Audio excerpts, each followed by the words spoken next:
I have a wonderful electronic invention I want you to see. It looks something like this.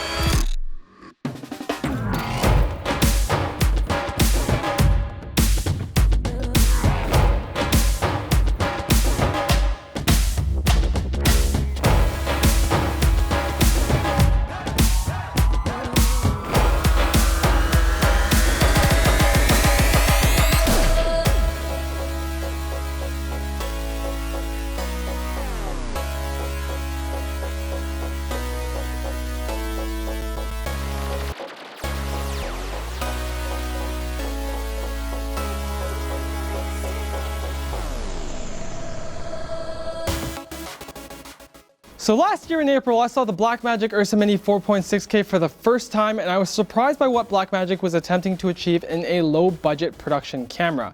So can the URSA Mini live up to all the hype surrounding it since release, or is it another Blackmagic release, late and buggy? It's definitely one of those things. Let's find out if it's both. Cooler Masters MasterCase Maker 5 features their freeform modular system, allowing you to customize, adjust, and upgrade. Make it yours at the link below. To start things off, Blackmagic has essentially taken their original URSA form factor and shrunk it down to, in my opinion, something that is much more sensible for the target end user. At the back, the URSA has a LAN-C connection, an SDI out, an STI in, timecode in, a 4-pin XLR port for power, and a headphone jack. Moving to the right of the camera, we have a second SDI out and 4-pin XLR port made specifically for use with Blackmagic's electronic viewfinder, an optional accessory. Then on the top of the camera, we have two 3-pin XLR ports for audio, along with 4 /4-20 mounting points for accessories such as Blackmagic's top handle.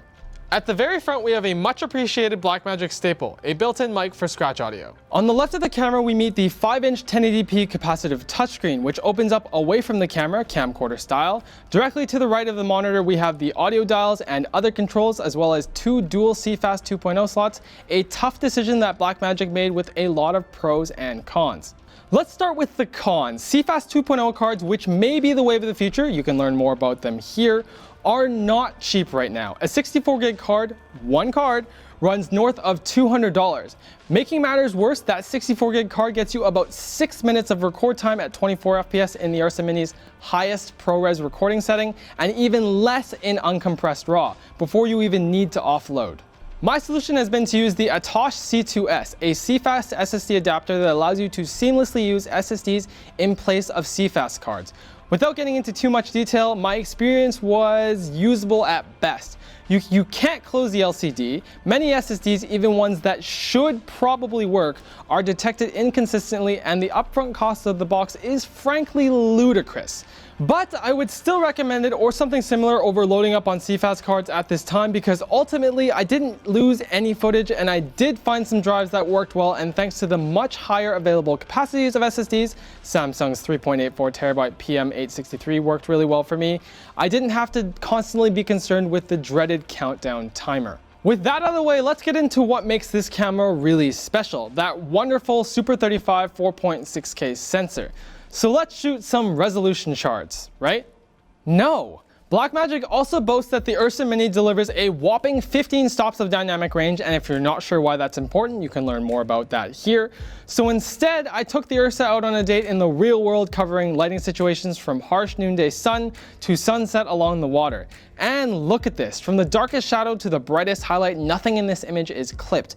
I love our daily driver, the A7S II, but compared to its roughly 12 stops of dynamic range, the URSA Mini's capabilities are noticeable as much more than a spec sheet on paper. And when reviewing the footage after each day, I was truly astonished by some of the results. Blackmagic's color science this time around has taken a huge leap forward compared to their previous cameras, which always had strong green casts in their film setting, making it much more difficult to grade them. And this is not the case with the URSA Mini. Viewing the footage in Rec 709 while shooting in the camera's film setting was a pleasure.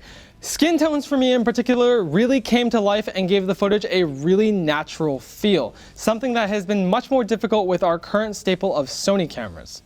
Usability is a solid point for this camera. You'll need to find your own battery plate and batteries, either V-Lock or gold mount, and like a lens, but it's basically grab and go from there. When recording, you can choose between a wide range of options with every flavor of ProRes from their 444 XQ down to ProRes Proxy, as well as compressed 3:1 and 4:1 RAW recording. Though looking over the footage, I could not tell the difference visually between RAW and ProRes 4444, so you can't really do wrong either way. It is a shame that in order to access the camera's full 4.6K resolution, you are required to shoot in one of the RAW recording options.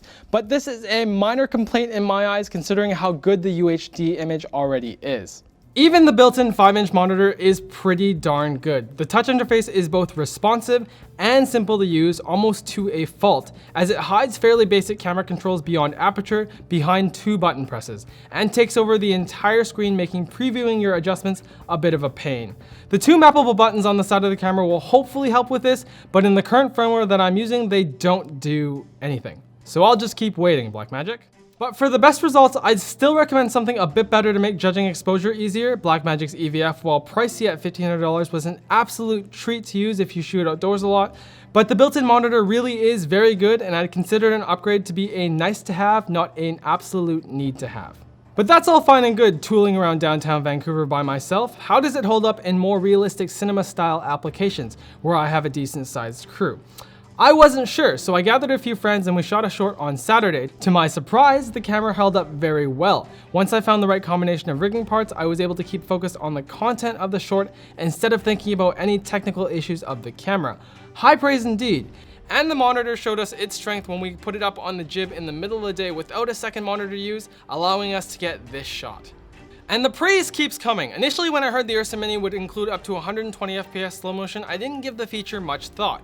But after trying it out, damn. In the past, we've always had to use external devices and media to record slow motion continuously rather than only in short bursts. The URSA handles a 60 FPS recording at 3:1 compressed RAW and up to 120 FPS at 2K with a windowed center to internal media. What is even better is the fine control that you have over frame rate. We used 35 frames per second on a recent channel super fun shoot to get the desired effect, and the fact that it records audio. Why doesn't every camera do this? However, it's not perfect. At 1080p with a windowed sensor exposing at 800 ISO, the image gets a bit too noisy and soft to be usable. But if you can avoid shooting at higher ISOs in this mode specifically, there is a lot to love here. And on the subject of high ISOs, Blackmagic designed the URSA Mini to be used with lighting or ample natural light. This is not, I repeat, not intended to be a low light camera, which is how I plan to convince Linus to get me to keep the A7S II, FS5, and this new toy. Different jobs need different tools. Linus wouldn't use an iFixit kit to repair his car, would he? Maybe he would. Which brings me nicely into my conclusion. Blackmagic has been changing the camera industry since 2012. Their style of delivering unheard of features and performance at unbelievable price points have made their customers, Linus Media Group included, forgive some of their faults. And none of that changes today. The URSA Mini 4.6K is a camera that to me unlocks creative avenues I never would have dreamed of possible at a price point under $10,000. From the improved color to the reasonable size to the excellent codec support, I think QC issues aside, and I've got a little post under the video with my experiences with that, Blackmagic has a true winner of a camera on its hands. And going forward, once we get our own unit to keep, the LTT Studio has its new A camera. It's just such an astonishing image to work with. Speaking of astonishing things, Dollar Shave Club, the club that delivers amazing razors to your door at a fraction of the price. They have a special offer right now for new members who join today. You can get 1 free month of their executive razor when you buy a tube of Dr. Carver's shave butter. Using Dr. Carver's shave butter with the executive makes the blade glide gently for the smoothest feeling shave ever. Once you try dollarshaveclub.com, you'll become a proud member like millions of others. They ship to the US, Canada, and Australia. So head over to dollarshaveclub.com/Linus and get yours today.